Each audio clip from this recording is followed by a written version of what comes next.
You mentioned judo. How did you get into judo in Ibiza? I started doing judo when I was, I think, around 8. I'm not sure, but I think I was 8. And I was always very physically empowered, if I can put it. I was not scared also of fighting, or like I will get not in fights, but with the boys, or you know. Also, there were a couple of boys in my class that did judo, so sometimes if children we can get a bit hyper, and I will end up talking with them, and they told me they were doing judo, I remember, and I was like, this sounds like something I would like. So I told my mother I wanted to try it out. I started and I did judo for 10 years until I was 18, and then I continued a little bit, but when I moved to Madrid I stopped doing any everything I was doing in Ibiza I stopped. I will only do it when I was going back home on holiday or something, but I tried to stay engaged with everything, but of course with time I stopped. But I did judo for 10 years, and it always made me feel very secure and confident. I am a black belt of judo, so I also, when I was in Madrid, I took some trainings of self-defense, which were meant to be applied more into the street, not just because judo is a sport, and you know, it's not the same when you are in this environment where you know what you are doing and your rival knows what you are doing, and we fight. But also, I felt like it was something that would make me feel confident and eventually prepare me for any unexpected situation in the street. I don't know if I always think like if it will something happen, I don't know if I will be able to react, because the brain plays you in many different ways, but it made me feel very good, and it was also sport that taught me a lot about the self and the efforts that you need to do if you really want to achieve something. I was lucky to have a really good coach. His name is Theo Blasquez. And he still continues to be the coach there of our club in my town, in my hometown. So we learned a lot more than just techniques. It was like a process of discovering yourself, your capacities, your fears, what are you capable of, or sometimes, it happened to me that I was in a weight. Judo works with weights. So I was for a while I was always in a weight that I wouldn't have a rival. So I will go to a competition and I didn't have anyone to fight with because of my weight. I was a lightweight, so it will always be a bit tricky to have somebody on the other side. So this was really annoying, because I will win championships without fighting at all. I will be alone, I will be the only one in the category. So it really taught me that not because you have a medal, you are the best. The best means a lot of other things. So it was it became a competition with myself. Where do I want to reach? That's my win or my losing mark. So yeah, I will love to have more competition.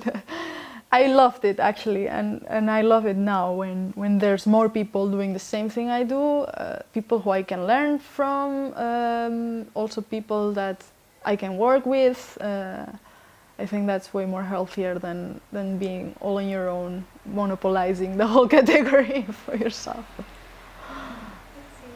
That's very interesting. So when you moved from Ibiza to Madrid, did you feel it? How did that feel in your interactions with other people, being the one coming from an island, maybe the only one coming from an island? Any particular recollections of that? Yeah, I remember when I moved to Madrid, I chose a a student dorm.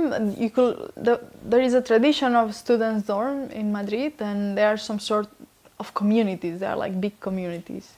And I chose this students dorm. It was like, it had a lot of history. It had this history that in the past it had been a place of resistance as well during the 60s, and cultural resistance especially. And it had this music and jazz clubs. So I felt like I was in this place, that I felt like it was an honor to be. But actually it was really extremely down to earth. And then we had these, of course the first year, there's sometimes that as a newcomer, there's some jokes and from the veterans that have been living there for a long time. I hated that part. I didn't really. It wasn't that bad. It was alright. It kind of united us a little bit more into looking at that as a no, we don't like this part. But there were also some. I remember at the time. I think it was the same year. And there were other two guys as well from Ibiza. They were from a part all the way to the north. I'm from all the way to the south. So I had no connection at all with them. And that was really interesting as well for me, because you get used to saying that you come from a small place and you're gonna know everybody, but actually didn't happen that way when it happened when I went to Madrid. So that was one good thing, I guess. It made me realize that the world is bigger than you think, and your island where you come from is not so small. But then it was also nice because I didn't know anybody at all, and that was really good. I felt very good because I felt like everything that happens from now on, it's all on me. I am the one to judge. People are going to judge me as much as possible for my actions now, not for wherever I come from, or not for anything else. So that was really nice. And I met people that opened my mind a lot as well.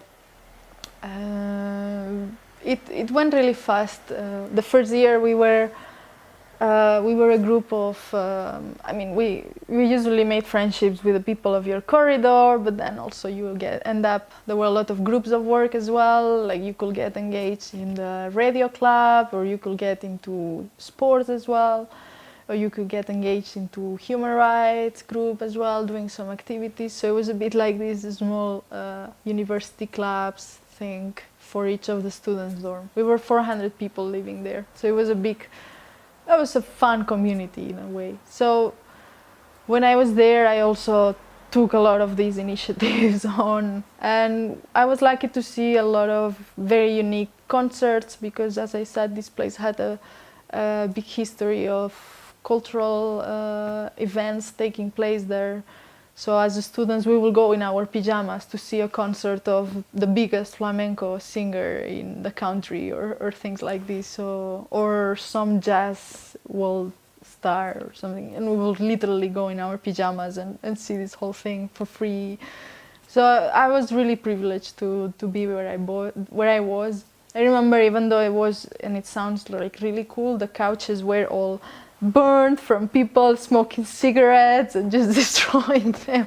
It was really not that fancy, but the rooms were especially small, because the idea of the architects when they built that place was that students will spend most of their time in the common areas. So the rooms were extremely small. There was only place for a bed and a sink, a small wardrobe, and a desk, and it was all like literally the small bed, the wardrobe in front, the sink, and that's it. But then the common areas were really big and quite frequent. In between each corridor there was a space, and you will often not know people, but somehow slowly, when you have to go to the bathroom and you find the same group of people sitting there every night, you end up as well joining and just spending your time, because so I think that also had something a bit to you lived in the dorm throughout your university time? 2 years. 2 years I spent there. Then I moved to an apartment. they were about to close the student dorm, and because of the history, the cultural history that it had, there was also a movement in which I got engaged to stop the closing, because a bank was overtaking the ownership, and they wanted to renew it, but there was a very big fear that they will never open it again, because a reform of the whole building will take a lot of money and investment, and there was fear that a bank is not going to invest on this. So I also got engaged into that, and eventually I stepped back and I moved to an apartment with two friends, Javi and Raquel, and we lived there for a year. The next year another friend of mine moved in, choreographer and dancer. My other roommate was a musician studying telecommunications, so there was a lot of music going on in that apartment. I also play music a little bit, so it was quite nice to live there. I lived in the center of the city, so it felt a bit different. It felt a bit more grown up, maybe more adult in a way, when you lived in an apartment with just two people. It was nice. It was really nice. And then eventually I did my last year in Romania with an exchange. I was in Bucharest with one of these Erasmus scholarships, and I studied there the last year of studies. So it was a bit of the closing of the whole university years until I came here. So why Bucharest for your last year?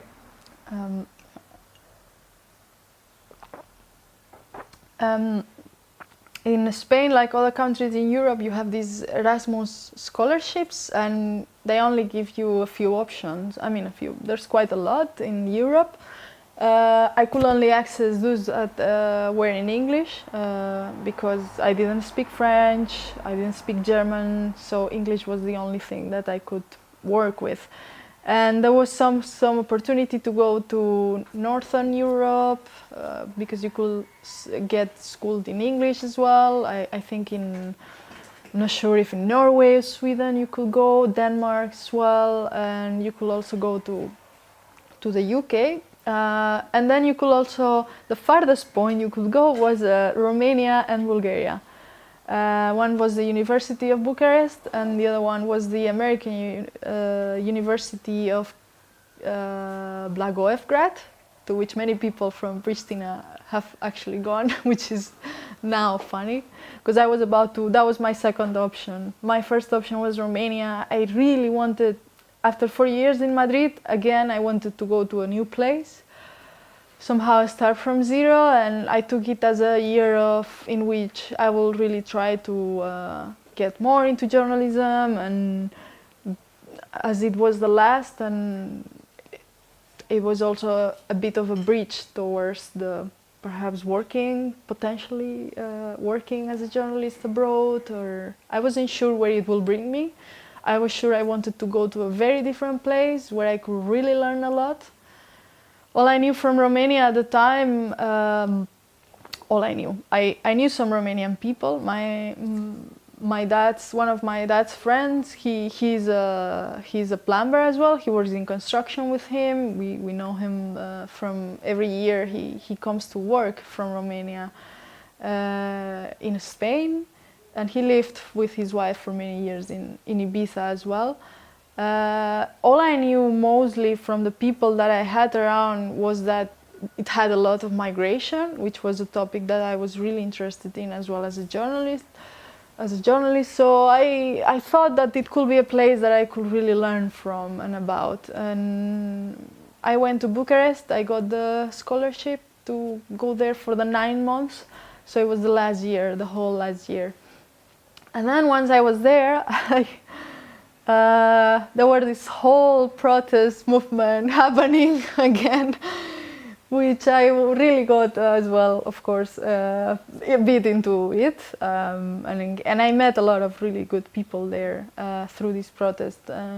It was a time in which they wanted to privatize the ambulance services, and everything got together. That was just the cherry on the top of a lot of other policies that were not working well, and protest just started going on for every day as well at the square of the university in Bucharest. They started in a different city, but then in Bucharest as well they became bigger and bigger. They were inspired as well by Occupy Wall Street protests in the US, Indignados protests in Spain.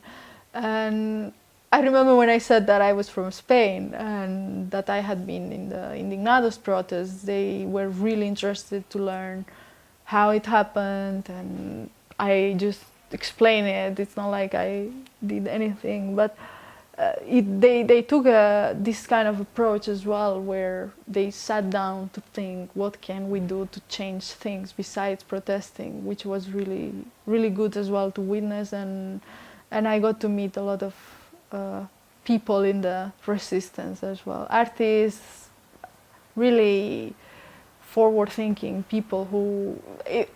perhaps there I met people who were more into the arts, and I learned more about how art spaces are changing the way we also approach cooperative spaces, and that was really interesting to see as well there.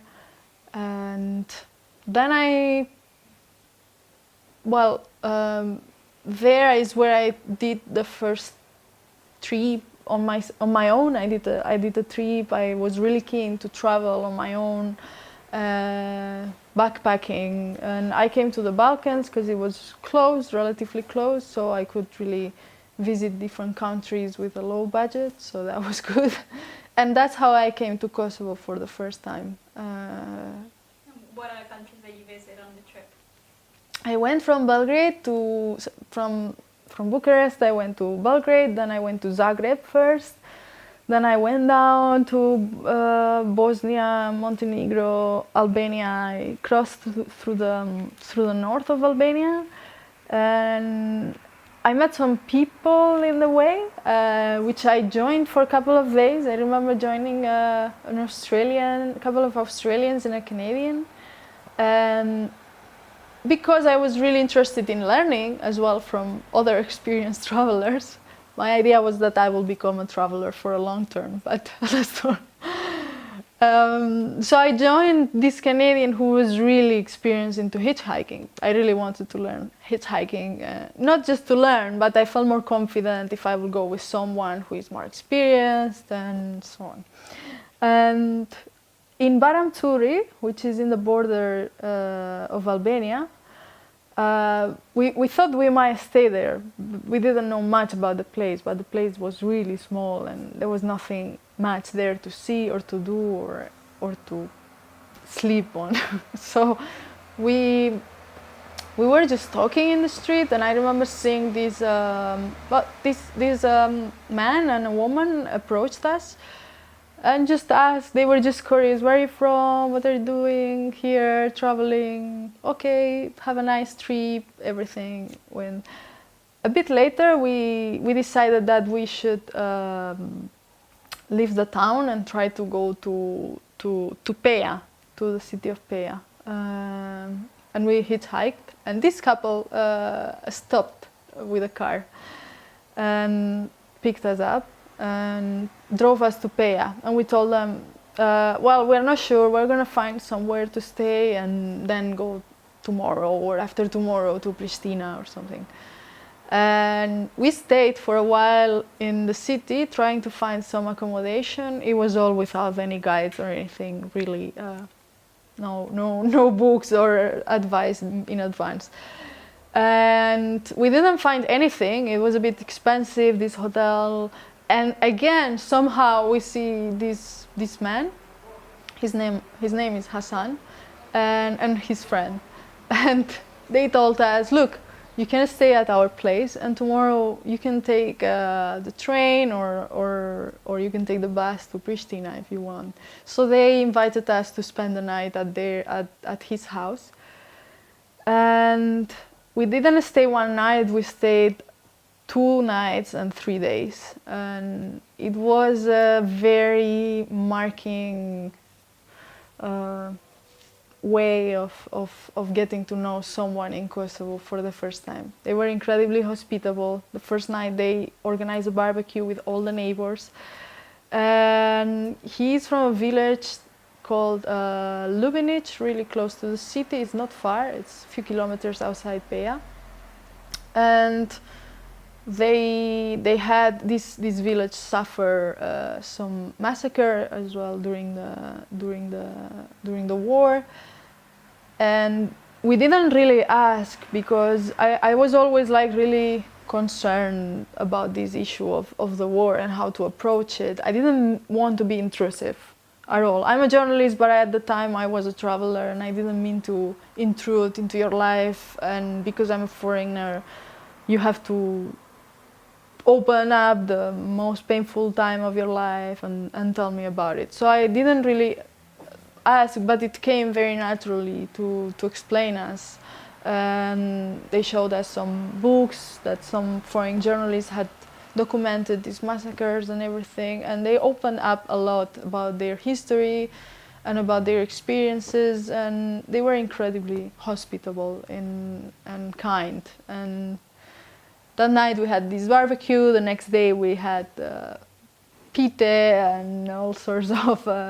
We had also lunch. We went to the city. We had coffee at the hotel Dukagjini, if I'm not mistaken. Of course, we made all the tour. They brought us by car. They drove us. He had some young relatives who told us about that they were studying and trying to find a job. I remember this girl who was also part of the family who lost her father during the war, so she was only with her mother and her sisters. And she had her husband in Belgium, and she was looking forward to leave and to go there as well to live.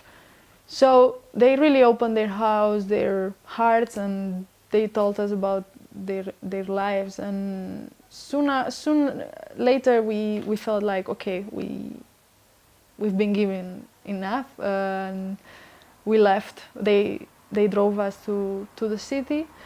And when I came here, it was great because I remember the first day, I think it was 3rd of May, which is the World Press Freedom Day. And sorry? Which year? This must have been 2012. 2012, May 3rd, I arrived in Prishtina, and there was this World Press Freedom Day taking place. There was concerts in Mother Teresa Boulevard. There was a really nice atmosphere, and I remember I hanged out there, talked to some journalists, some people as well from Serbia that had come to take part in the whole event, in the festival, and there was this really good atmosphere. And then when I came to work, months later I came to work, and I entered my office, my new office, which was Kosovo 2.0's office, and I see the poster of this event, World Press Freedom Day. And I realized then, only then, that actually Kosovo 2.0 had organized that event where I had been a few months earlier. I had not met anybody, I had no contact with anybody. But it was a bit, it was funny to see how is life in a way. So yeah, when I came here the first day, I was surprised to see that there was such a celebration of and vindication of the World Press Freedom Day. I really liked it as a journalist, of course, because I guess it's something that maybe we've taken for granted, even though it's not there all the time, and we don't claim it as ours as we should, as much as we should. So I really felt good to see that, to be part of it here. And then next days in Pristina, I walk the streets, I talk to people. I remember going to the National Library to see the building inside, because outside was, I remember I wrote and I read later on about the building and how I felt about it from the outside. It felt really claustrophobic. That's what the words that I wrote in a journal I was writing. And then I entered and I met this man who started talking to me. I guess he just saw that I'm some foreigner walking around as a tourist, and he was curious about. And he started talking to me, and he spoke Italian because he had lived in Switzerland for a long time in a part where they speak Italian. So I kind of understand it, and I understood it then, and we had a conversation, and everywhere I went there was this real openness to just speak and meet you and help you. Remember, there was a book presentation. He used to work in the National Library. I think he was some sort of like handyman there or something. I am not sure. I never got to know. But he just gave me a book that had been presented there. He just wanted to give me a gift, something to remember the experience of being there. And that was really nice. I mean, there was this kind of things happening all the time. So later on, I left Pristina. It was a really nice trip. I was supposed to stay for 1 day. I stayed 3. I liked the vibe for that time that I was here. And then months later, I finished the studies. I went to Amsterdam, Utrecht, to do a summer school thing for a couple of weeks. My idea was to stay there and to find something that will be a job, or I didn't want to study a master's directly because I wasn't sure what I want to do.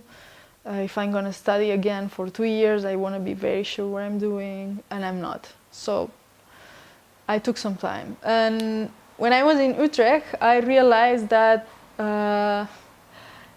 it's too clean, if I can put it in these words. It wasn't about cleanness, it was about the fact I didn't know what I will contribute with to this place. I wasn't sure how, as a journalist, I could be working there. I tried to find some jobs, but they were all requiring me to speak Dutch. Very soon I realized that it was just not my place. You know, people seemed very comfortable having, of course it's not all like that, and I'm sure that there's a lot of issues that people take care about there, but it just felt a bit difficult or not so interesting for a new journalist. So I remember while I was there, still in Utrecht, I searched online jobs for journalists. I had this very clear idea that I wanted to work abroad, not because there was a crisis in Spain with employment, because there was a lot of unemployment and there is still, but it was more about the fact that, again, I wanted to go to a very different place, learn as much as I can from it, and keep on learning in new experiences. And I remember seeing this internship opportunity for Kosovo 2.0 at this portal. And I had been here and I had a good feeling about it. I applied, I sent my CV. It was for a few hours out of deadline, but they answered the next morning and they said they had accepted the application. This was the only CV I sent that whole period when I was supposed to be looking for a job. When I saw, I had just started, but when I saw that, I was so convinced that I'm gonna wait for this and see what happens. I bought the flights back home to Spain, decided the Netherlands are not for me, and waited for that Skype interview I had with who later became my boss and my colleague, and 3 weeks later I was here in Prishtina, working initially as an intern, then a bit later as a staff writer, and also helping out with project coordination, and now as a program manager there. So during your time as a journalist, during your time in university and also in Romania and then in the Netherlands, were you publishing any of your writings? I started being a journalist, if I can put it like that, by being an intern at a local newspaper in Ibiza. Every summer I was an intern during my studies, the first 3 years.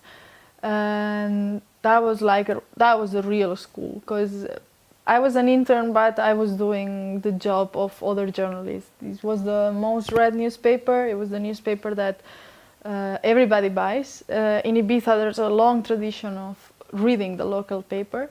And I worked there. I covered all sorts of issues, cultural, also sometimes some political issues, going to press conferences, going to interviews, doing features. So I made the school of that, let's say, the local journalist. And that was a real, for me always, that was a real learning process, because you get to understand all the struggles, all the problems that you can have. Also, you do all sorts of stories, so it wasn't always this kind of protocol journalism of this guy said this and this guy said this. There were also a lot of chances to do features and to look into issues more.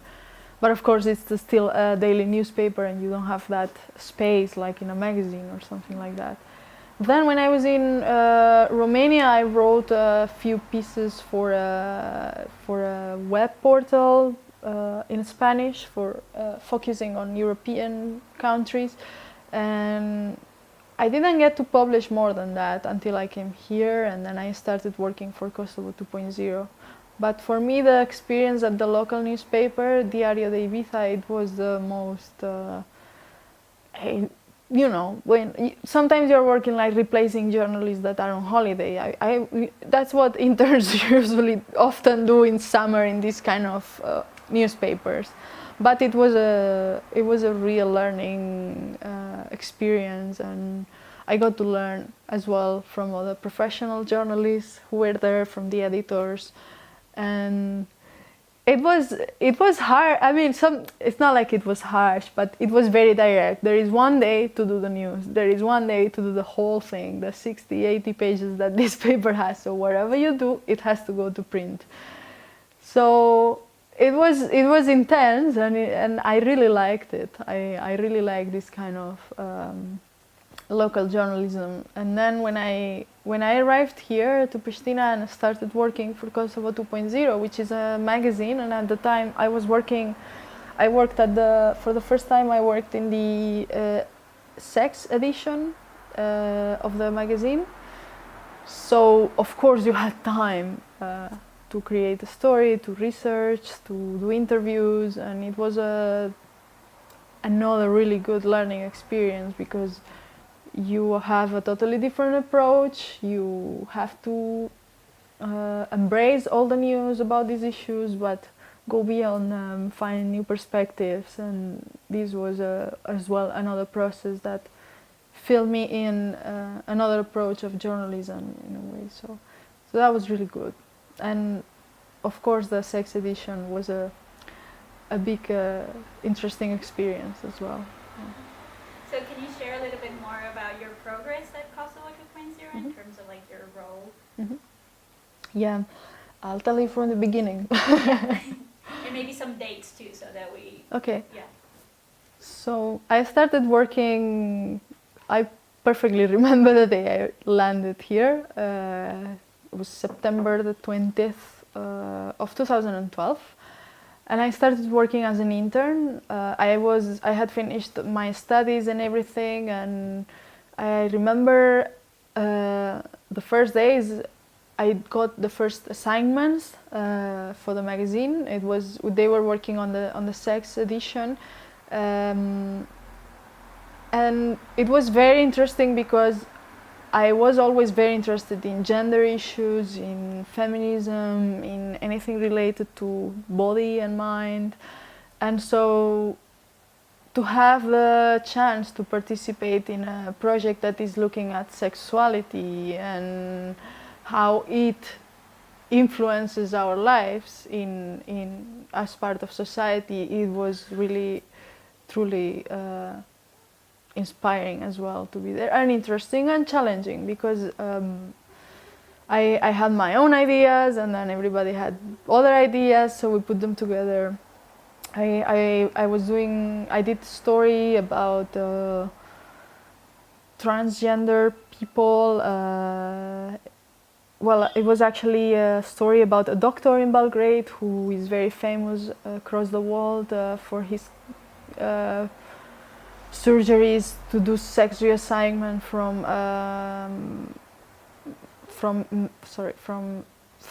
female to male. So it was particularly interesting traveling there, and I was also doing another story about intersexual individuals and how these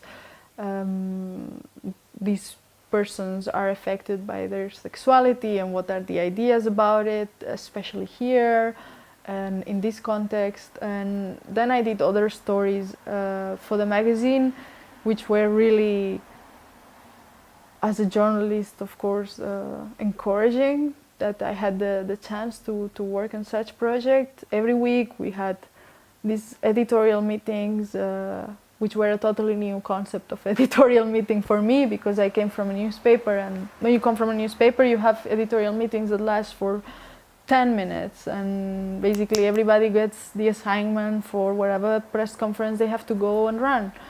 And here there were editorial meetings in this one and in future magazines where everybody was involved: photographers, photo editor, of course the staff writers, but also the interns, and everybody had,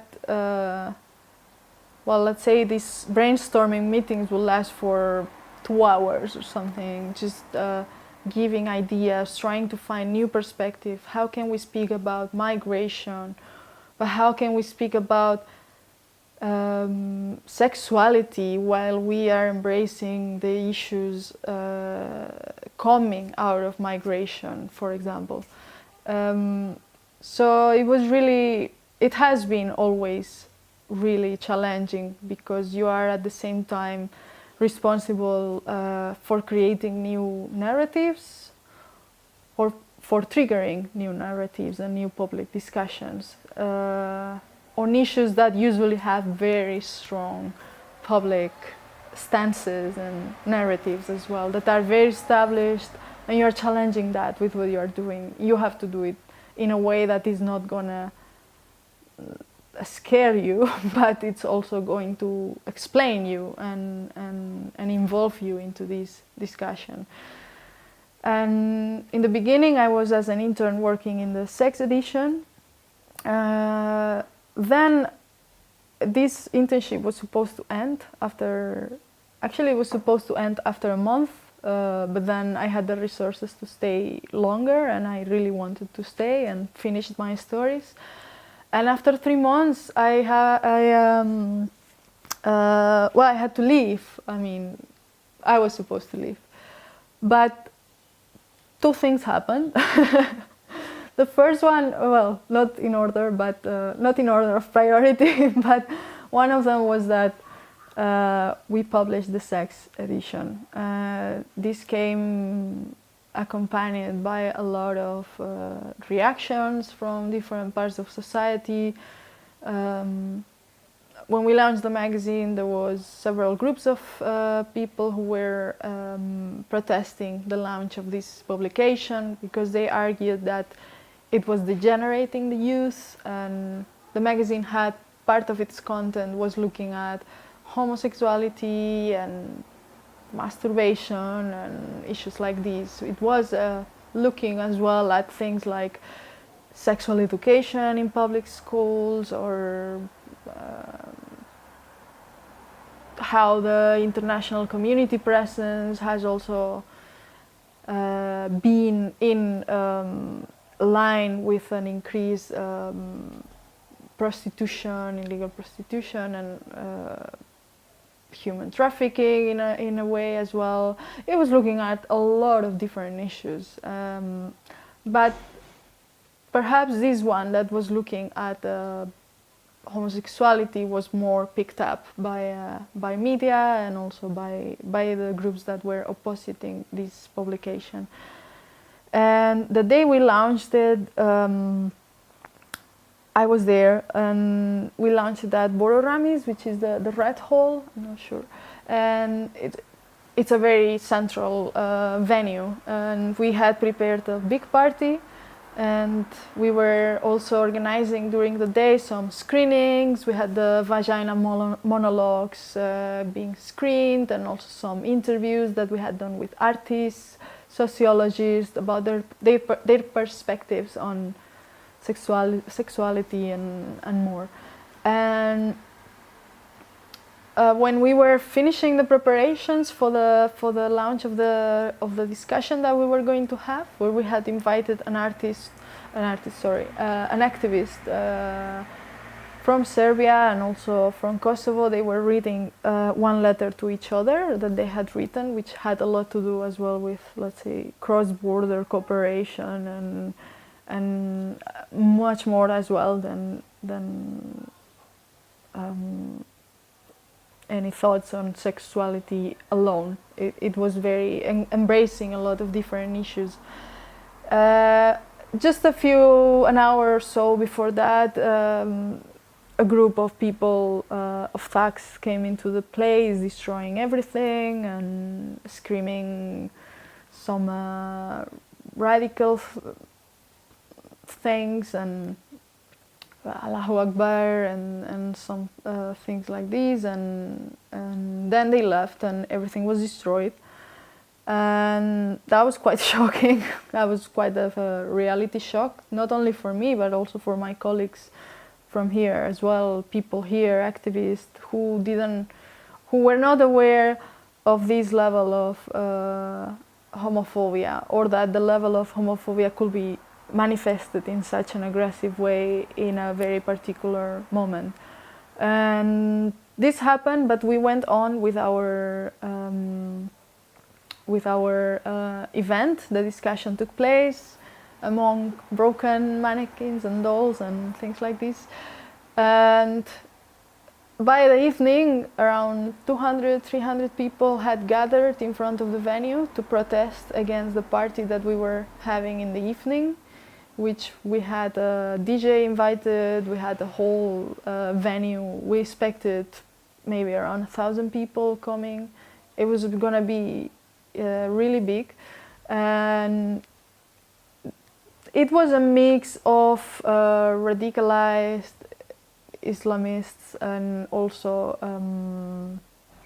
some hooligans from football teams and football groups that had been exchanging a lot of comments on social media. They had been also writing in comment sections of news portals, which were not at the same time being careful about the moderation of those comments. And so everything became a real voragine, a real mass of comments, of hate speech, and everything resulted in this event happening that way. We had to cancel the party because we could not secure the place, even though people wanted to come, even though we would have loved to have it.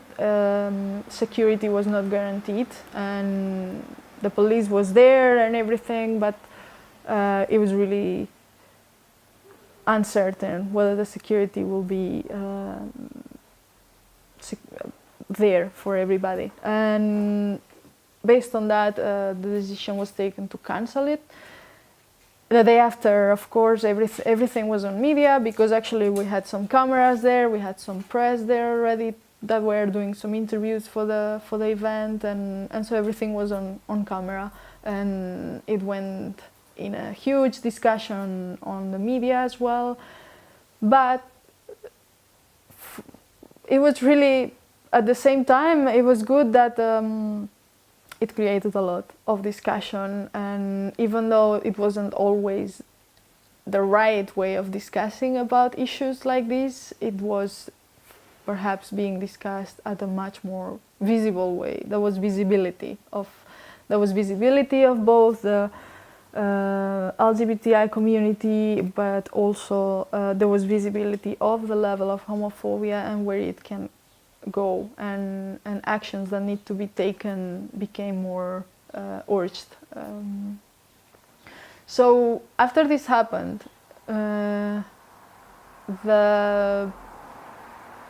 then of course I felt like this thing that we are doing, it might look like just a 178 pages of paper, but it's having an impact. So I really want to keep on working on this. And then at the same time, I had met who is now still my partner, and I also wanted that to continue. So for several reasons, and everything came together, and I was offered a job to continue working as well at Kosovo 2.0 as a staff writer, and also with projects more involved in the strategic development of the organization. And so I continued working up until now. And then I have been working on both. I've been working as a journalist for the organization, and I've been working as a program manager. When I've been working as a journalist, I especially covered arts issues, arts-related issues. I love doing long interviews, and I also like all social issues as well. So I had the opportunity to do some features and to work as a journalist. And at the same time, I discovered that I could also translate the work that you do as a journalist from the organizational side as a project coordinator, and today as a program manager, by being as well behind other types of actions. We were trying to organize discussions that are more and more gathering and including more and more people, that are having some sort of creating dialogue about issues with perspectives that are lacking on the public debates in general, on the media. So I try to translate, to move this function of the journalist to as well the active citizen side, and I keep doing both. Now I don't do so much journalism right now because I'm fully dedicated to program of the organization and thinking of actions, activities, advocacy that we can do to move things forward parallelly with the editorial production that we do.